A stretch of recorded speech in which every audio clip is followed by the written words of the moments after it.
Assalamualaikum warahmatullahi wabarakatuh. Perkenalkan, nama saya Fauzi Indah Sabila dari jurusan Pendidikan Fisika kelas A 2019 Universitas Sultan Ageng Tirtayasa. Pada kesempatan kali ini saya akan membahas tentang teknologi digital, di mana saya membuat video ini untuk memenuhi tugas mata kuliah Fisika Sekolah 3. Nah, tanpa lama-lama kita langsung saja ke videonya. Assalamualaikum warahmatullahi wabarakatuh. Apa kabar semuanya? Saya harap semuanya selalu sehat. Sebelum kita memulai pembelajaran kita kali ini, alangkah baiknya kalau kita berdoa menurut keyakinan dan kepercayaan masing-masing. Berdoa saya persilahkan. Berdoa selesai. Nah, teman-teman semua, sebelum kita masuk ke materi, alangkah baiknya kalau saya harus memaparkan KD dan indikator apa saja yang harus teman-teman capai. Tujuannya adalah agar teman-teman nih bisa tahu bayangan materi apa saja yang akan teman-teman pelajari selama 1 semester ke depan.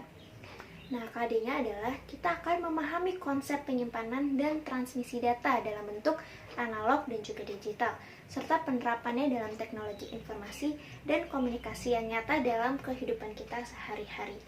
Lalu indikator pencapaian apa saja yang harus teman-teman kuasai? Yang pertama adalah teman-teman akan mengidentifikasi data dan sinyal baik analog maupun digital. Yang kedua, menjelaskan perbedaan transmisi analog dan digital. Yang ketiga, menyebutkan berbagai macam media yang dapat mentransmisikan data.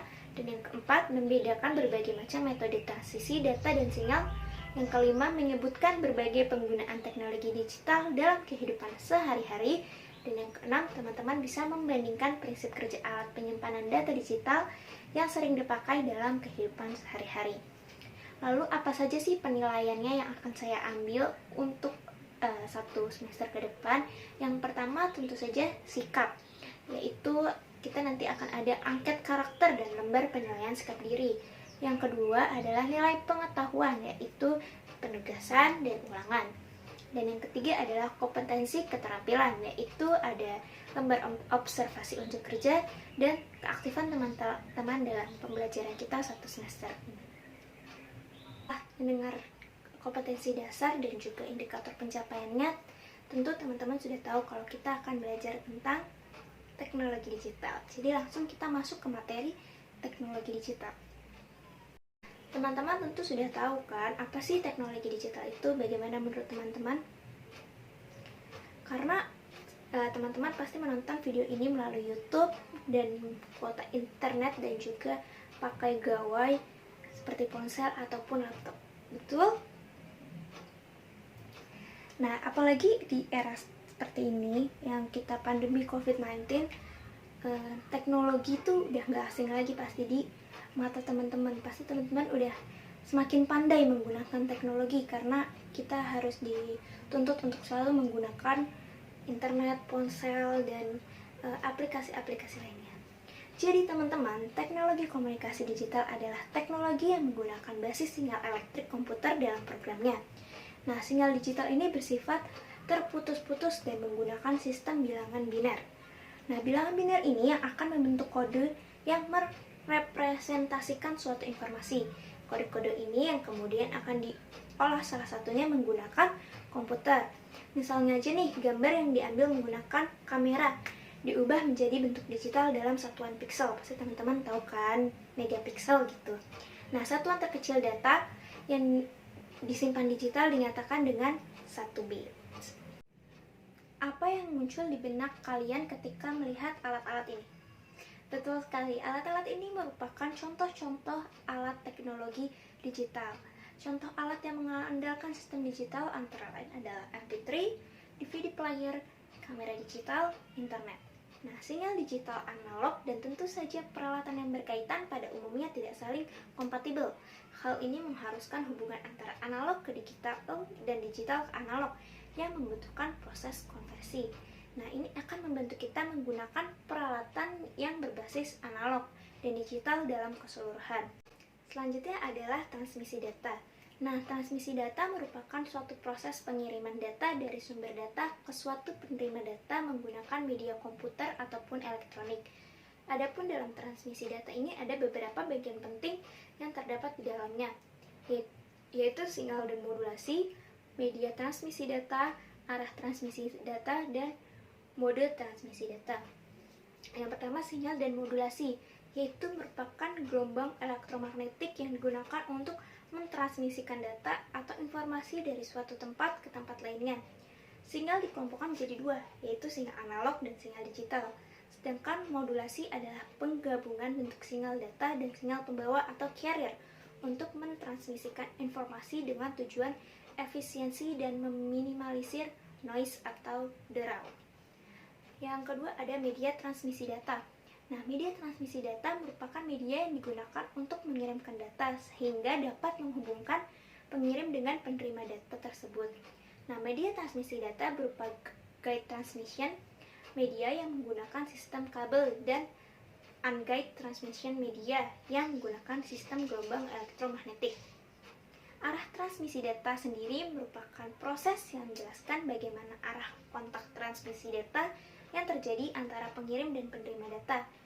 Arah transmisi data dibagi menjadi tiga, yaitu simplex, half duplex, dan full duplex. Dan yang terakhir, mode transmisi merupakan suatu proses atau metode dalam melakukan transmisi data dari suatu media atau alat menuju media atau alat lainnya. Nah, mode transmisi ini mempengaruhi banyaknya jalur media transmisi yang digunakan. Mode transmisi ini dibagi menjadi dua, yaitu serial transmission dan parallel. Terdapat dua sinyal dalam transmisi digital, yaitu sinyal analog dan sinyal digital.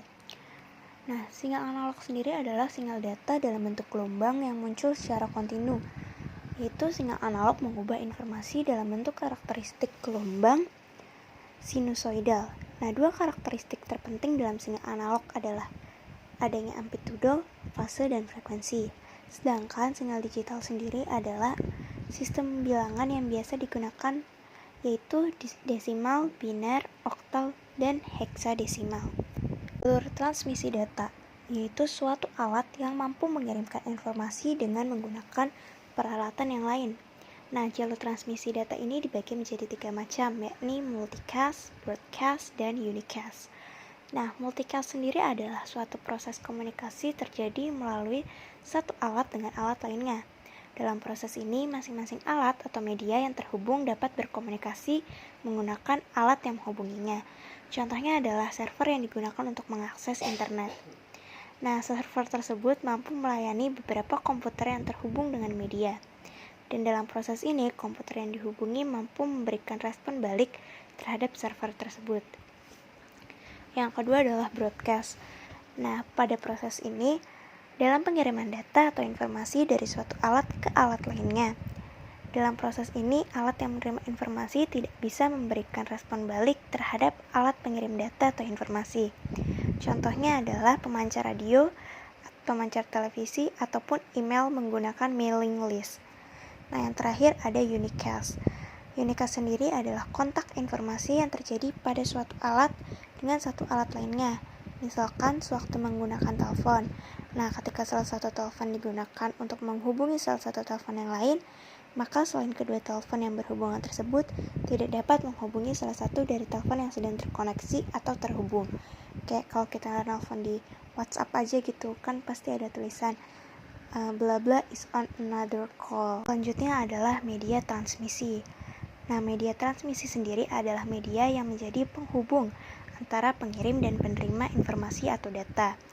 Media transmisi ini diklasifikasikan menjadi dua, yaitu kabel dan nirkabel atau wireless.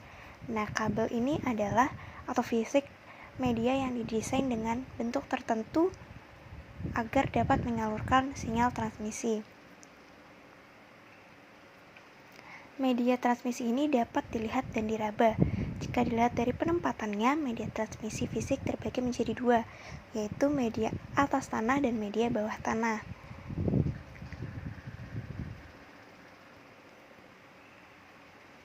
Yang kedua, ada media transmisi nirkabel atau wireless atau non-fisik. Nah, dari namanya aja tuh udah wireless atau nirkabel atau non-fisik, berarti media yang tidak memiliki bentuk nyata, hanya berupa gelombang elektromagnetik yang menggunakan kawat atau wireless. Gelombang elektromagnetik merambat di udara dengan kecepatan 300.000 km per detik. Nah, getaran suara di telepon berubah menjadi getaran listrik selama siaran. Dan ketika ditargetkan, itu diubah menjadi gelombang suara yang dapat didengar. Contohnya tuh kayak gelombang mikro, satelit, gelombang radio, infrared. Kalau gelombang fisik contohnya ada twist pair kabel, terus ada fiber optik dan lain-lain kabel yang ada fisiknya. Selanjutnya kita akan membahas tentang perbedaan teknologi analog dan teknologi digital. Nah, apa sih perbedaan teknologi berbasis analog dan teknologi berbasis digital? Nah, perbedaan analog dan digital terdapat pada bagaimana penyimpanan data dan bagaimana proses penyebarannya. Waduh, bagaimana tuh ya? Nah, dalam penyebarannya, analog disebarkan lewat gelombang elektromagnetik yang kontinu, serta banyak dipengaruhi oleh noise. Sementara teknologi basis digital akan menyederhanakan datanya, sehingga data akan menjadi lebih mudah untuk disebarkan, tanpa banyak mendapat pengaruh noise atau noise itu derau yang mengganggu kualitas data yang disebarkan. Contoh yang mudah itu kita dapat melihat pada media musik yang biasa kita gunakan pada zaman dahulu dan dengan media yang kita gunakan pada zaman sekarang. Contohnya nih, dulu kita menggunakan kaset dengan pita seperti ini sebagai media untuk menyimpan musik agar kita dapat memutarnya kembali. Nah, kaset pita merupakan teknologi analog.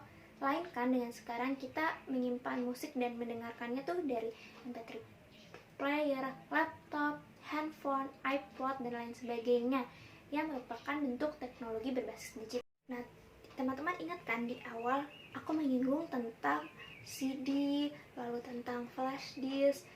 Itu kan alat untuk menyimpan data-data teman-teman, apalagi teman-teman ini yang anak sekolah ya kan pasti kan menyimpan data-data di hard disk atau di flash disk atau di CD dengan kapasitas dan RAM-nya yang berbeda-beda. Nah, ini merupakan namanya teknologi penyimpan data.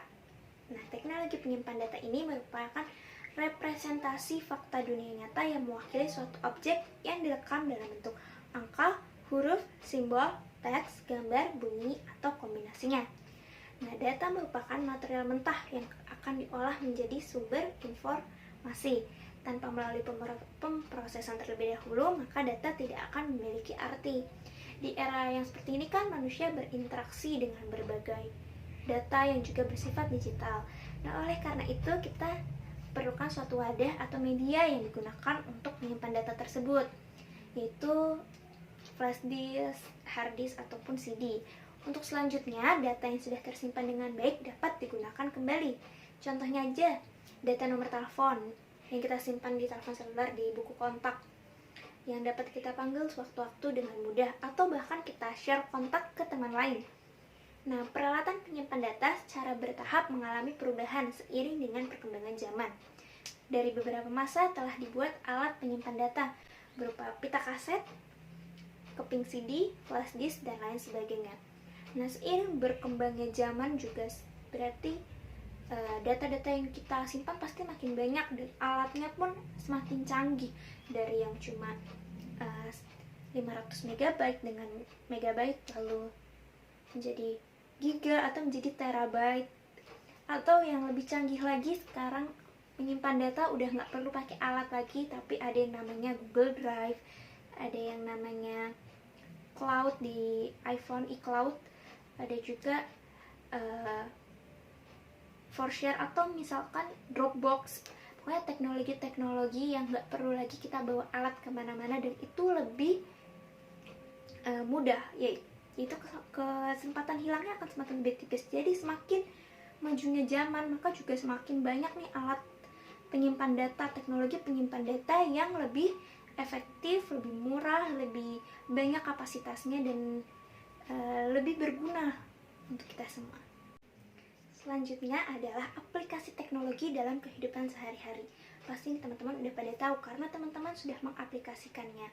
Nah, teknologi digital telah banyak kan diaplikasikan dalam kehidupan sehari-hari, di mana keberadaannya berperan sebagai media atau alat bantu aktivitas di berbagai bidang, seperti bidang penelitian, pendidikan, bisnis, sosial, ekonomi, dan lain sebagainya. Udah kayak teman aja kita sama teknologi. Nah, ada pun beberapa aplikasi yang sering kali digunakan di sini dan gak asing lagi dalam kehidupan sehari-hari, kayak ponsel atau telepon seluler, CD, komputer, flash disk, kamera, dan lain sebagainya. Yang pertama adalah telepon seluler, yaitu salah satu aplikasi teknologi digital dalam kehidupan sehari-hari. Telepon seluler ini adalah perangkat telekomunikasi elektronik yang menggunakan gelombang radio untuk mentransmisikan data. Dalam sebuah telepon seluler terdapat 5 bagian penting, yaitu pemancar atau transmitter, penyintas atau frekuensi, penerima atau receiver, unit logika atau logic unit, dan unit kontrol atau control unit. Yang kedua adalah cakram optik atau compact disc. Nah, aplikasi teknologi digital lainnya dalam kehidupan sehari-hari adalah CD. Nah, cakram optik ada di sekitar kita, kayak CD, DVD, BD yang digunakan sebagai media penyimpan data dalam bentuk digital. Lalu ada kamera DSLR. Nah, dalam bahasa sederhana, DSLR ini adalah kamera yang memanfaatkan cermin untuk mengarahkan cahaya dari lensa ke viewfinder. Nah, viewfinder itu lubang kecil di belakang kamera tempat kita mengintip objek foto. Berikut adalah contoh soal yang bisa teman-teman perhatikan. Yang pertama, medium transmisi unguide adalah yang mana menurut teman-teman? Nah, medium transmisi ini dikelompokkan menjadi 2 bagian kan, yaitu media transmisi guide yang merupakan media kasat mata untuk mentransmisikan dan sekaligus memandu data dan menuju tujuannya, misalnya kayak kawat tembaga, kabel pasangan terpilin, kabel koaksial, dan serat optik. Dan sedangkan media transmisi unguide yang mentransmisikan data tetapi tidak bertugas sekaligus sebagai pemandu yang mengarahkan sinyal ke tujuan, misalnya microwave, radio, dan infrared. Jadi jawaban yang benar adalah D, yaitu gelombang langit.